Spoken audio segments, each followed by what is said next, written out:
Carlos Nunes aqui, direto de 2020. Tudo bem? Tudo bom? Tudo bem. Tô nervoso. Por quê? Ah, porque eu quero ganhar. Você já jogou videogame antes? Não. Mas tudo não tem uma primeira vez? Claro. Pois é. Acho que vai ser uma lavada aí, mas tudo bem. Ah, então é uma sacanagem, porque você já treinou o Não, jogo. esse jogo eu nunca joguei. Esse você não jogou? Não, esse não. Então tá. Então vamos lá. Então bora lá. Enquanto isso a gente vai conversando. Vamos ver sua habilidade de fazer duas Você tá me coisas. distraindo. Não, é. Então tá. A regra do jogo é essa. Então tá. Então eu vou jogar a regra do jogo. Então tá bom. Vamos lá. E aí, me conta de carreira, futuro, planos, como é que tá? De futuro?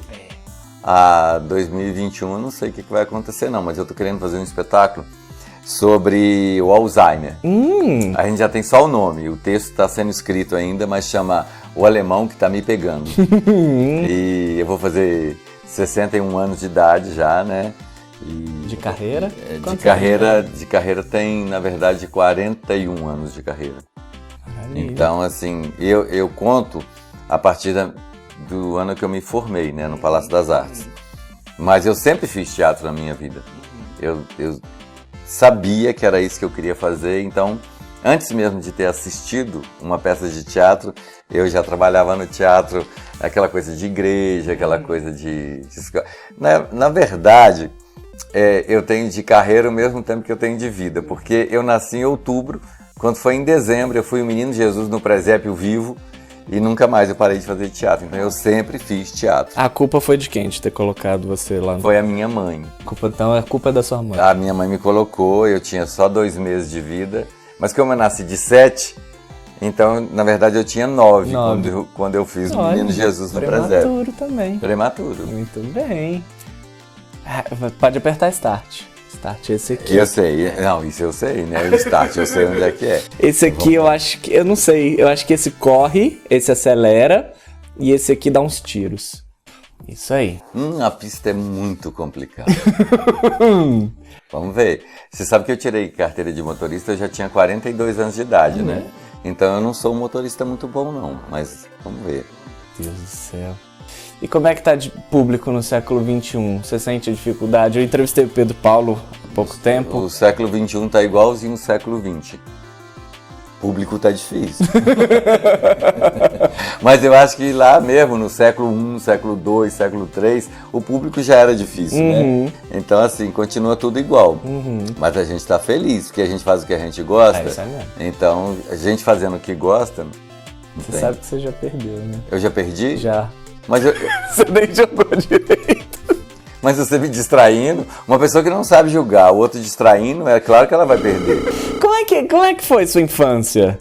Então, a infância foi lá na roça, né? Lá no cerro. Por isso que eu não sei jogar isso, né? Na minha infância não tinha isso na roça.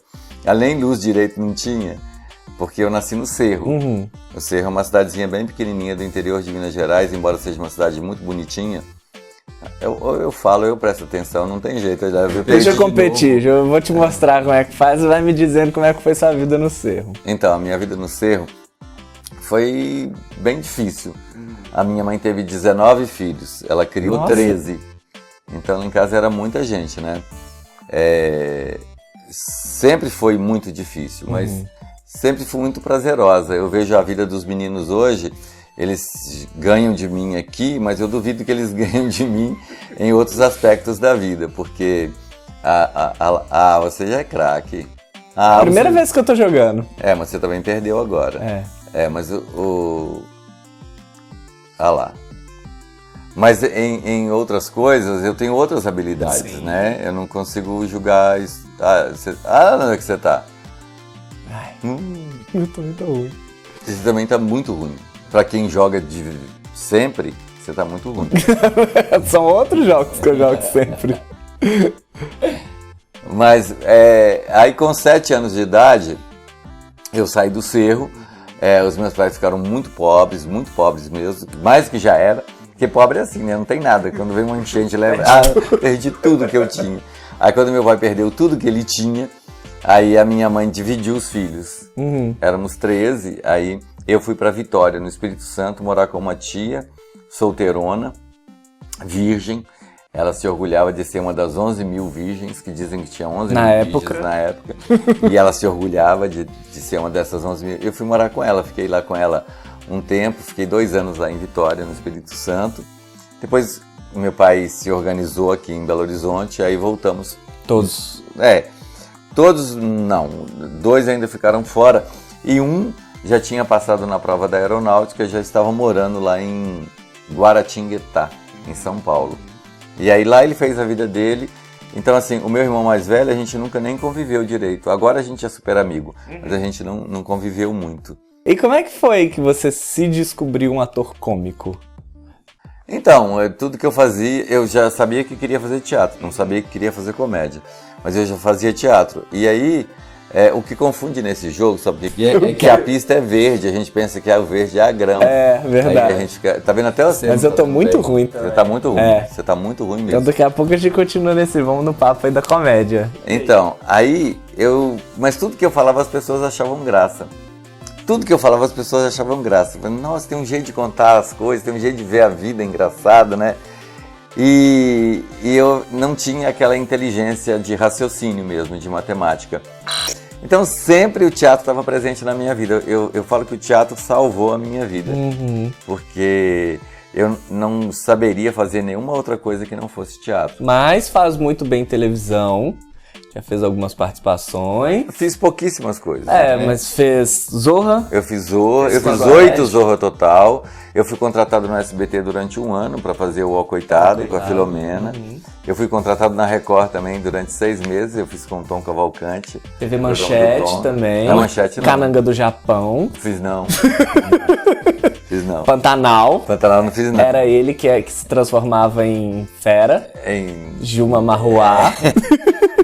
Mas eu fiz Zorra, fiz Diarista. Aliás, a Diarista foi muito legal, porque a Cláudia Rodrigues, a gente participou junto do Prêmio Multishow do Bom Humor Brasileiro. Do primeiro Prêmio Multishow, ela foi em primeiro lugar no primeiro Prêmio Multishow, eu fui o segundo. E desde aí a gente travou uma amizade e ela sempre me ajudou. Sempre. Ela ficava na porta do teatro, olha como é que eu tava, lá no Rio, no Shopping da Gávea, são 4 teatros. Em frente ao meu teatro tinha o Pedro Cardoso, em cima tinha a Vera Fischer e do lado da Vera Fischer tinha o Eric Johnson. Aí a Cláudia ficava na porta do meu... Aí eles lotavam o teatro e a Cláudia ficava na porta do meu espetáculo assim: eu vou assistir de novo hoje, gente, é muito legal, eu vou assistir de novo, assiste que é muito legal. E aí sempre no sábado eu tinha um público muito bom que dava para pagar o aluguel do teatro e ainda dava para pagar as passagens. E o São Francisco, como é que foi sua relação com o espetáculo? Como é que chegou o texto para você? Então, o São Francisco, o Márcio Ares, que é o autor, ele escreveu por encomenda. Eu fui a Assis, porque eu queria muito ir a Assis.